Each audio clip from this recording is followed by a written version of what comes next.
Kayaknya kue tradisional yang paling simpel, paling murah bahan-bahannya, dan paling gampang bikinnya jatuh pada kue tradisional ini. Ini adalah cenil yang bisa banget buat ide jualan juga. Rasanya pun enak dan ini disukain juga sama anak-anak karena teksturnya yang kenyal-kenyal. Penasaran gimana cara buatnya? Ditonton aja sampai selesai ya. Yuk kita mulai bikin. Hai semua, balik lagi channel Nim Nur Islamia Muksin. Kali ini aku mau bikin cenil kelapa, kue tradisional yang gampang banget. Di sini aku pakai tepung sagu atau tepung tapioka, kemudian tambahkan sedikit tepung terigu, lalu kemudian tambahkan garam. Lalu di sini kita mau aduk rata dulu atau mau langsung dicampurin airnya juga boleh. Bisa pakai air aja tanpa santan, tapi aku pakai santan. Ini encer banget, jadi dari 600 ml air ini saya tambahkan santan instan cukup 1 saset yang 65 ml itu. Diaduk rata baru tuang ke sini. Pelan-pelan diaduk rata semua sampai bener-bener rata halus. Di sini airnya pun air adem biasa aja, nggak perlu manas-manasin air segala. Jadi aduk rata. Kemudian untuk jaga-jaga kita mau saring dulu ya, karena biar bagaimanapun pasti ada aja yang bergerindil supaya lebih halus nanti cenilnya.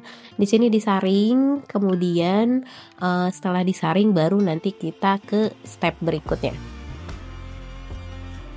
Disaring, aku sengaja menggunakan gelas ukur kayak gini untuk hasil saringannya supaya nanti saat bagi duanya bisa dikira-kira nih banyaknya kurang lebih sama rata. Tapi kalau dikira-kira biasa aja juga nggak apa-apa banget. Jadi dibagi 2 atau dibagi 3 warna terserah, bebas aja, sesuaikan dengan kukusannya atau kelakatnya atau steamernya. Jangan lupa kita udah manasin steamer dulu ya waktu mulai bikin ini.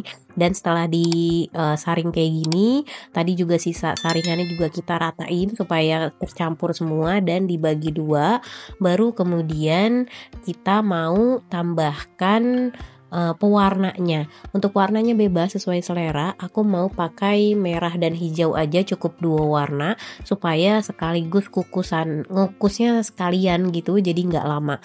Atau kalau mau jadi 3 warna di wadah kecil-kecil gitu supaya cukup kukusannya juga boleh aja.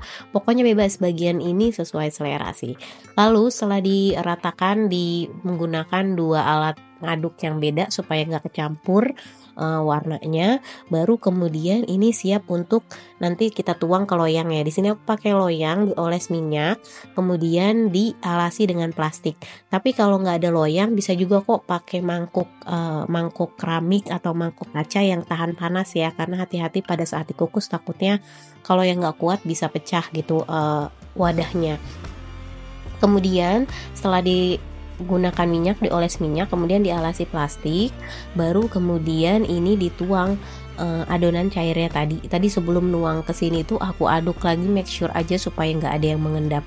Dan ini udah siap langsung aja masukin ke kukusannya, jadi jangan lama-lama di wadah supaya dia nggak mengendap. Kukusannya udah panas banget kayak gini, tinggal kita kukus selamanya sekitar 20 sampai 30 menit. Aku make sure di 30 menit sih, 25 menit atau 20 menit kayaknya udah mateng deh. Boleh lakukan tes tusuk aja kalau misalnya ragu-ragu udah mateng apa belum, karena biasanya kalau udah mateng itu hasilnya transparan kayak gini. Dan pastinya nanti ada sedikit air-air gitu di bagian atasnya, itu nggak masalah, tinggal dibuang aja, dituang kayak gini airnya bagian atasnya. Udah deh, tinggal kita angkat. Sambil nunggu ini adem, kita mau kukus kelapa parutnya. Kelapa parutnya harus banget kelapa parut yang muda, yang dikupas semua kulit arinya sehingga warnanya putih bersih. Baru kemudian kukus menggunakan daun pandan dan garam opsional. Garam harus sih, tapi kalau daun pandannya boleh opsional deh. Dikukus sampai dia benar-benar panas supaya nggak gampang basi nanti cenilnya.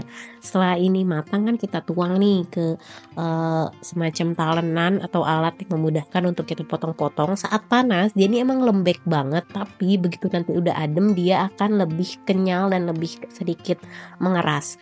Nah baru setelah adem baru kita potong-potong. Motongnya pun gampang, cukup pakai spatula kayak gini aja dia udah kepotong dan gampang. Untuk besar kecilnya juga bebas selera. Begitu selesai potong langsung taruh di atas kelapa parutnya sambil dilumuri kelapa parut supaya nggak saling menempel satu sama lainnya, kayak gitu sih. Lakukan ini sampai selesai, sampai habis. Dari 1 butir kelapa ini masih nyisa kok aku, jadi nggak semuanya aku campurin ke sini, nggak semuanya aku pakai untuk cenilnya, masih nyisa sedikit, jadi bisa digunakan buat yang lain. Nah ini lakukan sampai selesai, sampai habis, kemudian ini siap untuk disajikan setelah semuanya terpotong dan dilumuri kelapa. Nah, buat bakulan yang suka jualan kue basah, ini bisa banget buat ide jualan. Jadi caranya pakai mika yang kecil-kecil, atau ini aku pakai mika agak gede dikit sih, tapi ukuran lebih kecilnya ada, itu bisa cuman cukup 4 piece gitu.